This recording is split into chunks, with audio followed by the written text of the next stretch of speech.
ബിസിനസ്സാണ് ജീവിതത്തിൽ വലുതെന്ന് വിശ്വസിച്ച് കിടക്കുന്ന പപ്പ, നൈറ്റ് പാർട്ടിയും ഡാൻസുമായി നടക്കുന്ന ഒരു മമ്മ, ആകെ ഉണ്ടായിരുന്ന കൂട്ടുകാർ ഷാർജയിലെ ബോർഡിംഗ് സ്കൂളിലെ അറബി പിള്ളേരായിരുന്നു. ഇല്ല. റാസൽ ഖൈമീര വലിയ വീട്ടിൽ ആ രാജകുമാരൻ ഒറ്റയ്ക്കായിരുന്നു. ഏത് രാജകുമാരൻ ചേട്ടാ? നീ മിണ്ടായിരുക്ക?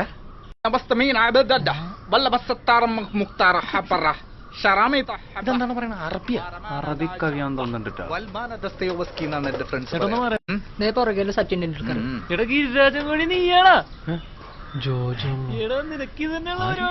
നീ എവിടെന്നാണ് വന്ന മരഭൂതമേ?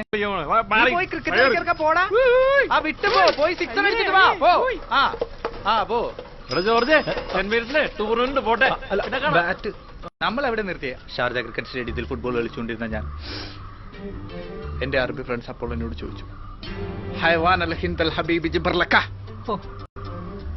പകച്ചുപോയി എന്റെ ബാല്യം. പോകുമ്പോ സ്നേഹം കിട്ടാതെ വിതുമ്പി നിന്ന ഞാൻ അതിനായി ഇറങ്ങി ഓടി.